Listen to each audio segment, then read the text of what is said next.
Hello viewers, welcome back to the class ESD class on food security. We are discussing about the food, how to reduce the food wastage, food security and different mechanism for that. So, to continue with that, now we will continue with, like, this is the kind of this is the kind of global SDGs challenges that we are facing, challenges and probable solutions. The challenges of zero hunger and no poverty, these are the challenges that we are facing and how to get the solution for this. So, increase agricultural productivity, ensure equitable access and diversifying the plant diversity, diversify the plant varieties, food crops, etc., and how to invest in smallholder farmers, with especially with the women, in engaging them in increasing the food security and improve the nutrition not only in the family, but in the community, and by starting the home garden, kitchen garden, terrace garden, and again by executing, by implementing the rules, legal actions not to waste the food, penalties for the not wasting the foods, food preservation techniques, and women should be educated regarding the different kinds of nutritional value of the foods, food products, and how to manage the kitchen garden, and again how to how to introduce, also how to help their family in producing different kind varieties of the food, seasonal foods, starting from the green leaf vegetables to the staple food to the other kinds of the crops from time to time in the different seasons throughout the year. And again then yes, of course, we have discussed about the technology that can assist us in reducing the food wastage, but moreover in the developing countries, the more and more rural people, rural women should be educated, and similarly in the urban setup also more and more youth and adults should be educated to not only to start their own business in agriculture and food engineering, but also to facilitate the small time entrepreneurs, startup business, those who are exclusively working in the food processing and agriculture products. Nowadays this organic farming is coming up, so how to enhance these things. So, these are some of the solutions to reduce the impact of climate change on our crops, to enhance the food security, to again to retain the soil quality, conserve our soil quality and the resources, and how to again by restoring the quality of the soil, how can we diversify our food productions. So, this is a framework we have already discussed about MDPI framework. So, this is also a framework like focusing primarily on sustainable development goal 2, that is the zero hunger. So, this is that is how the problem of hunger should be addressed, like different how to categorize the hunger. First of all, how to categorize the hunger, that is different kinds of acute hunger, chronic hunger, malnutrition, poverty, etc. Then the cause, we have to identify the causes of the hunger. Causes of the hunger may be due to lack of water, or lack of water facilities, or the food wastage, or inadequate infrastructure, or because of the disease in the plants, and because of the lack of knowledge among the farmers. So, because of the discriminatory practices, what are the causes of this hunger in the different areas? Then come for the food security, like how to remove this poverty, how to address these issues, starting from the role of the private sectors to seed bank to providing agricultural subsidies, and the updating the information and education about the food production techniques, then improve the social welfare, sustainable agriculture techniques, practices, and nutritional supplements. All these things are the food security facility. So, SDG goal 2, that is zero hunger, it focuses, first thing is that problem of hunger, identifying the different types of hunger, reason of hunger, then causes of this hunger, diagnosing the different causes of the hunger, then how to mitigate it through different solutions. So, this is the framework that everybody, all of us, we can adopt. So, there are some suggestions also, there are some suggestions like yes, we have already discussed about the right public policy should be there, focusing more on agriculture, focusing more on agriculture, improved sanitation, water security. Along with the food security, water security is also very important, women's education, empowerment, and health consciousness, like especially taking care of the children, children's, etc. So, therefore, these are some of the suggestions that should come from time to time, not only from the ministry, from the experts, also from the private sector, also from the from the experienced farmers also, and are the companies or the organization who are the food product based companies and the organizations, or either they are working in the fertilizer sector or in the food preservation sector, etc. So, and the data says that the India will achieve the current stunning rate of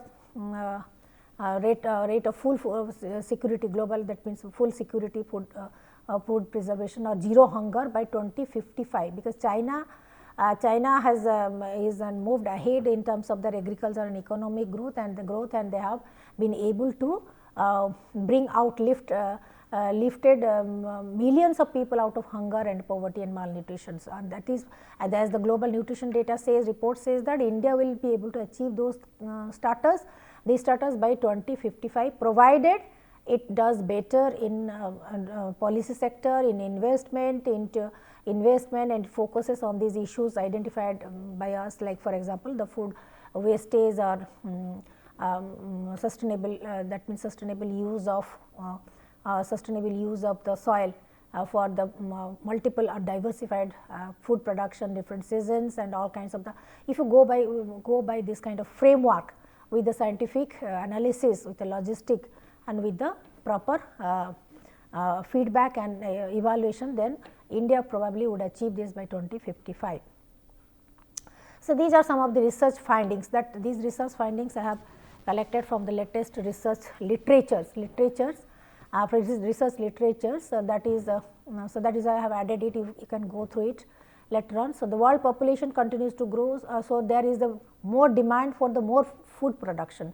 So, food production need to rise by 50% at least by the year 2030. If you want to focus on achieving the SDG 2, that is zero hunger, then by 2030 we at least need to increase the food production by 50%.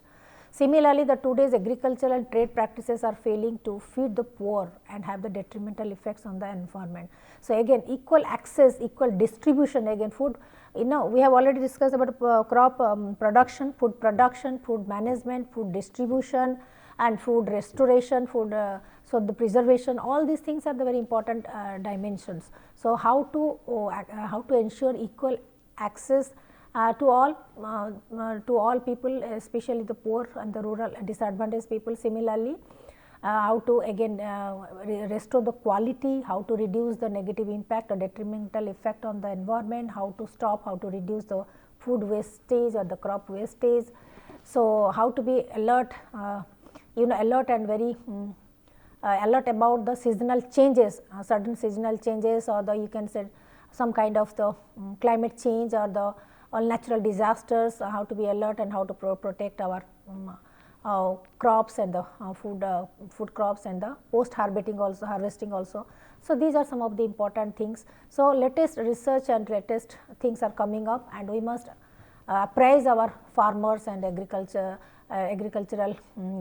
experts and the agricultural companies are working on this agricultural and food production units from time to time. So, these are some of the latest research findings that you can go through. And similarly, again so along with agriculture, we should also focus on fisheries and poultries, animal husbandry, all kinds of things. We must also divert our attention and the focus and effort towards other things. So, we should not be over dependent on the food import, okay, for the foreign countries. We should procure, we should cultivate, we should invest our time in producing our own food items, depending, because India is primarily an agriculture based economic country. So, why not to use our talent, our skills, our land, our research for the food preservation, food production by 2030, so that all the learners would acquire the knowledge and skills, and more people will go for this agriculture sector and food processing sector. So, similarly, how to promote the sustainable development in campus, like the green, going for green green that means green company, green products, green edible space, green going green in terms of not only consumption but also in the production also.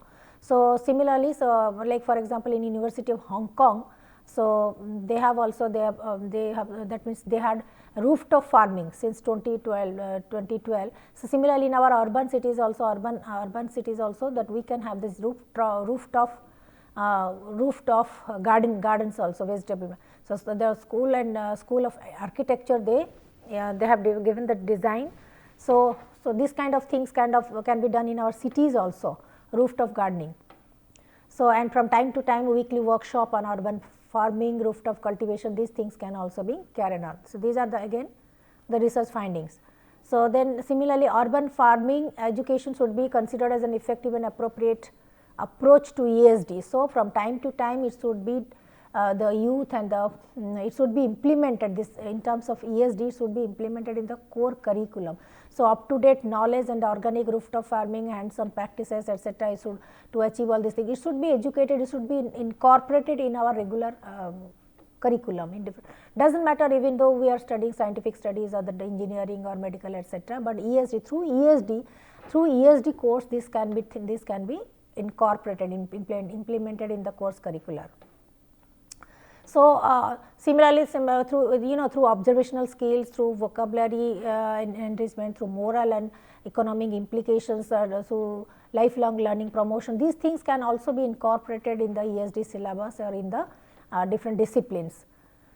So, another thing is the attention should also, again attention is needed to link this education to the food security. So, I think that is why ESD should be made a very compulsory subject, mandatory subject for everybody starting from the school level, primary school level to the professional education, etc.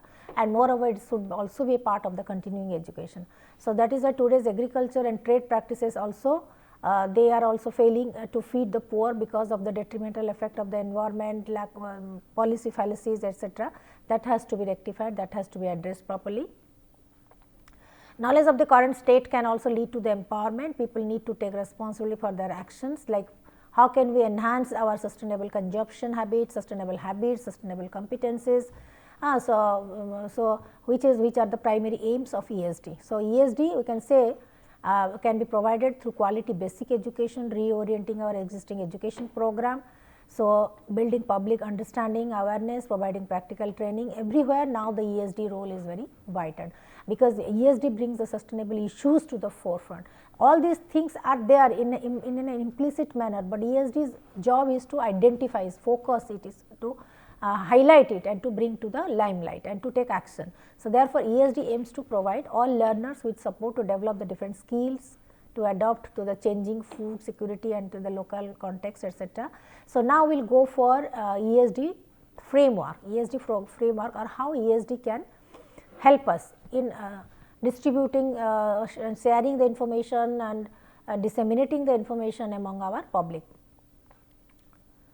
So, similarly, the current practices also they also advocate for the ESD advocates, and then ESD should be in their vocational education programs and the cultural and agricultural practices of farmers.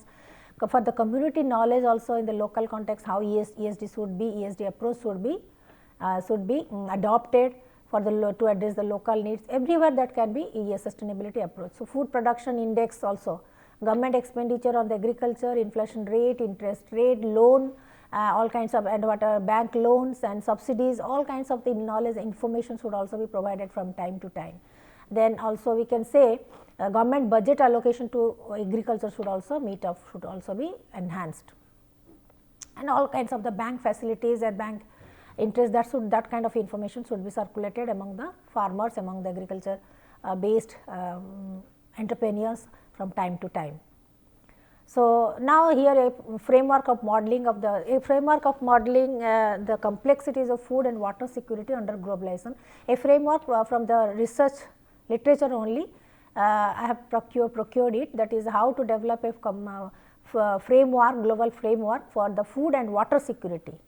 To address the food complexities of the food as well as the water security, how can we develop. So, this kind of how this to capture the regional and sectoral interdependence, the cross scale feedbacks, all kinds of multi agent network by city agents.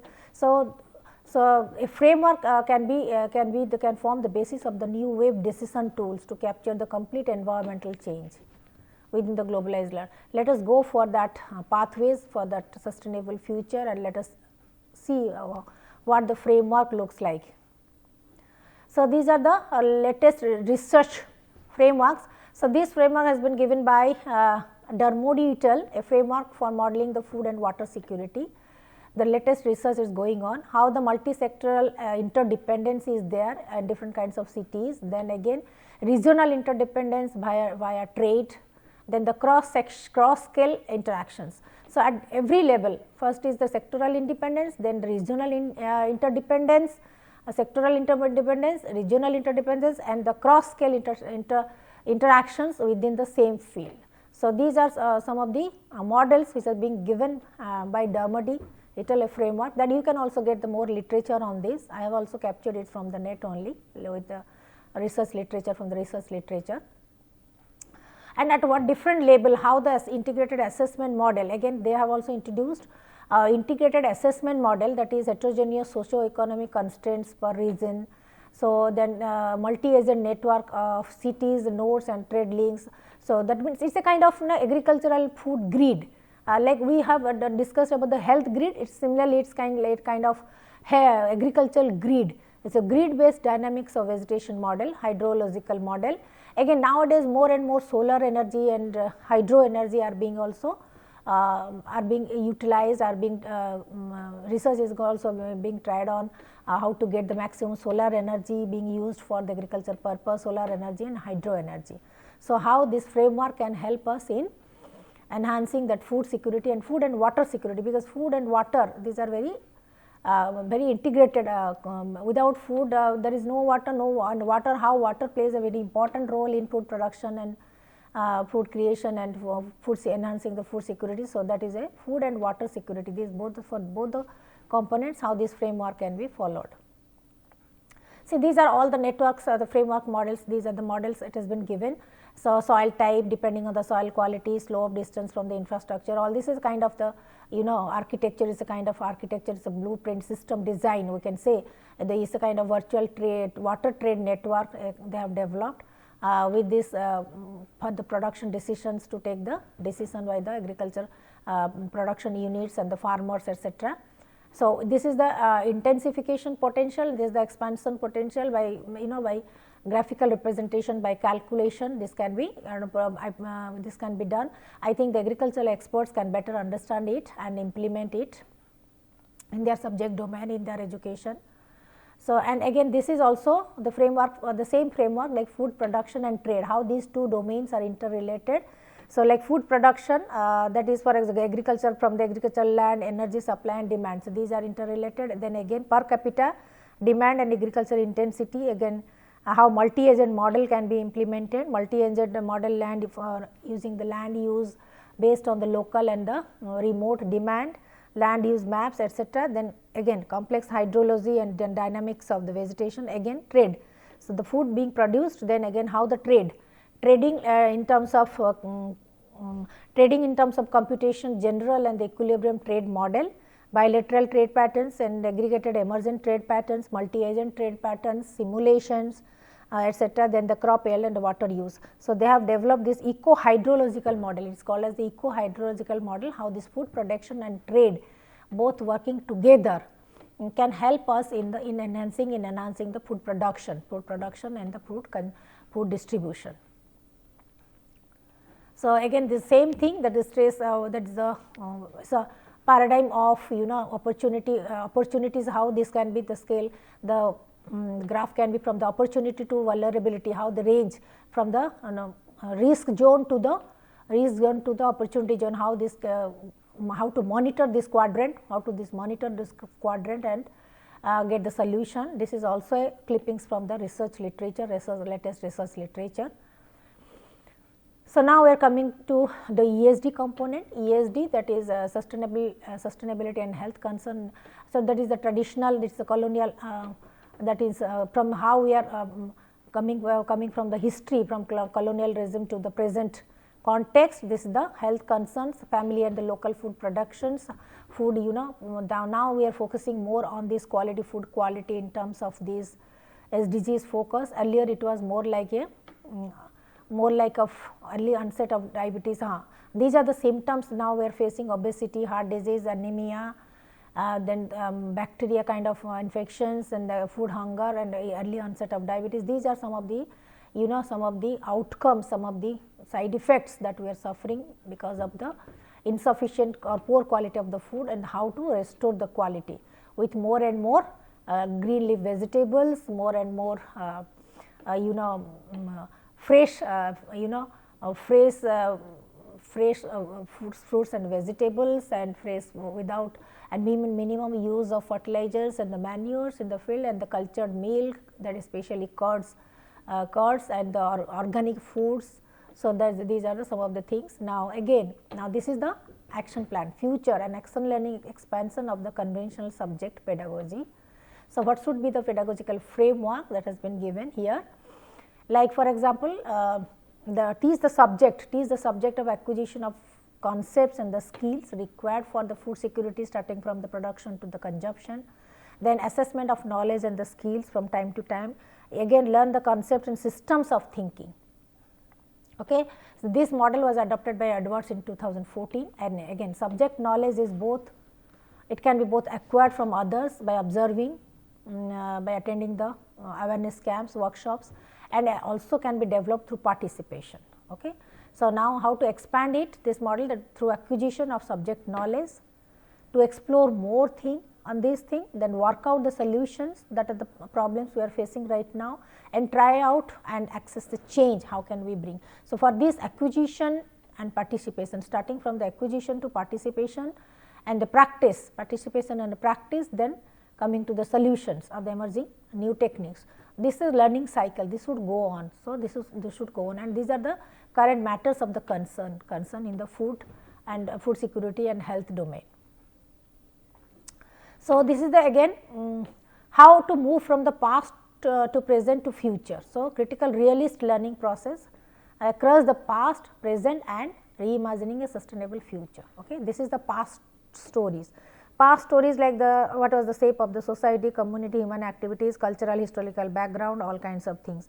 What it is now. So, in the ESD framework, ESD curriculum, we can include these things, like what it is now, what it is not now, and thinking about the past stories, past like what our previous generations they were doing.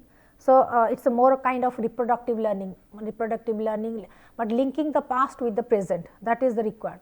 Asking the questions about the past, but linking the past with the present, and present again how the shape of the society has changes, and community and human activities also changes, how knowing and the representing what can be done at present, what are the like in depth inquiry about what are the questions, asking questions about what are the challenges we are facing, in depth inquiry about this, what can be done, that what can be done, that like these are the recent challenges that we are facing, experiencing, and how it can be addressed.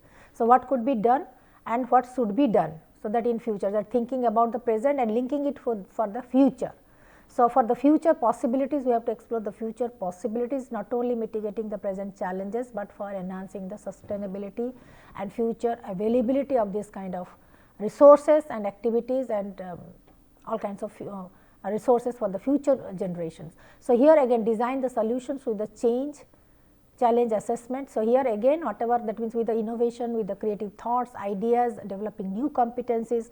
So, then again so many questions can be put, like question number 3, 4, that means this kind of questions, like how these things future can be made more sustainable, can be made more secured more, and how food security, food production and water security can be enhanced, health can be total overall health standard can be improved. So, this kind of framework we can implement through ESD.